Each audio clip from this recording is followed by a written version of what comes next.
দই দিয়ে চিকেনের এই রেসিপিটি একবার ট্রাই করার পরে আপনাদের কাছে নর্মাল চিকেন ভুনা আর ভালো লাগবে না, একদম গ্যারান্টি।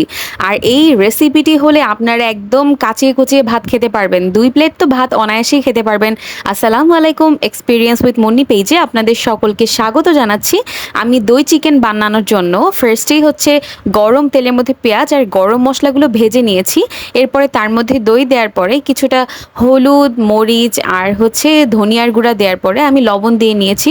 এটা কিছুক্ষণ ভাজবো। তারপর এটার মধ্যে আমি আদা রসুন বাটাটা ইউজ করব।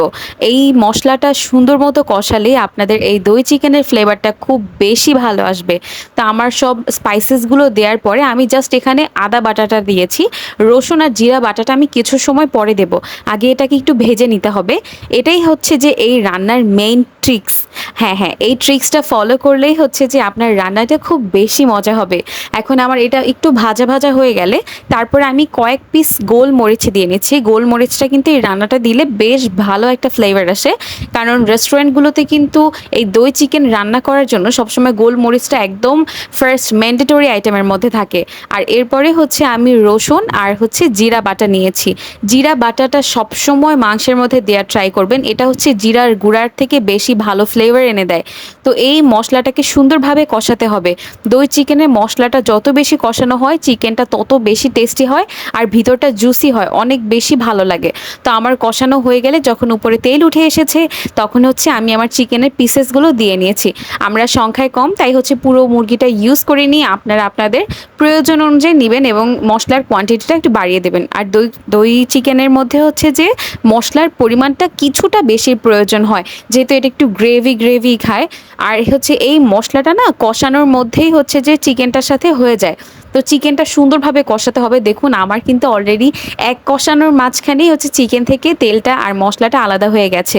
যার মশলা যত বেশি সুন্দর করে কষানো হয় তার এই রেসিপিটা তো অনেক বেশি মজা হয়। অনেকে বলে তাদের ফ্লেভারটা ভালো আসছে না, এটা হচ্ছে মশলা ভালোভাবে না কষানোর কারণে। তো আমি এভাবে এই চিকেনের পানিটা দিয়েই কিন্তু আমি সুন্দরভাবে কষিয়ে নিচ্ছি। এই রান্নাতে খুবই কম পরিমাণ পানির প্রয়োজন হয়, আর সেটা হচ্ছে গরম পানি। আপনারা যদি গরম পানির মধ্যে হালকা এক ছিটা লবণ দিতে পারেন তাহলে হচ্ছে রান্নার কালারটা একদমই নষ্ট হবে না। অনেকে হচ্ছে পানি দেওয়ার পরে নাকি তার রান্নার কালারটা নষ্ট হয়ে যায়। তাই ফার্স্টে চিকেনের মধ্যে কিছুটা কম পরিমাণ লবণ দেবেন, যেহেতু আপনি পানির সাথে লবণটা ইউজ করছেন। তো আমার কষানোর মাঝখানে কিন্তু অনেক সুন্দর একটা কালার চলে এসেছে। আর দই চিকেনের বিশেষত্ব হচ্ছে এটার টেস্টটা যেমন ভালো, কালারটাও সেই আসে। আর এই চিকেনটা সাদা ভাত কিংবা পোলাও সেটার সাথে তো খুব বেশি ভালো জমে যায়। আমি সবসময় দই চিকেন করলে সেটার জন্য একদম ঝরঝরে যে পোলাওটা, আর পোলাওয়ের রেসিপি কিন্তু আমার পেজ বা চ্যানেলে দেওয়া আছে অলরেডি। তা আমি আমার প্রয়োজন অনুযায়ী খুবই কম পরিমাণ গরম পানি দিয়েছিলাম, আমি তখন ক্যামেরাটা অন করতে ভুলে গিয়েছিলাম। তো আমার মশলাটা সুন্দরভাবে কষানোর কারণে কিন্তু আমার চিকেনের কালারটা একদমই ফেড হয়ে যায়নি।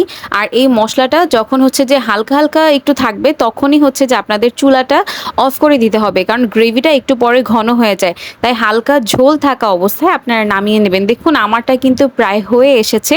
আর লাস্টে হচ্ছে সবচাইতে বড় একটা নুস্কা বা টিপস, সেটা হচ্ছে আপনারা জিরা, হালকা একটু জিরা আর হচ্ছে কয়েকটা দারচিনি সেটা সাথে সাথে ভেজে গুঁড়া করে দিবেন। এতে হচ্ছে মাংসের ফ্লেভারটা খুব বেশি ভালো আসে। আর এই দই চিকেনে তো এই দারচিনি আর জিরার ফ্লেভারটা মানে এটাই হচ্ছে গেম চেঞ্জিং একটা পার্ট।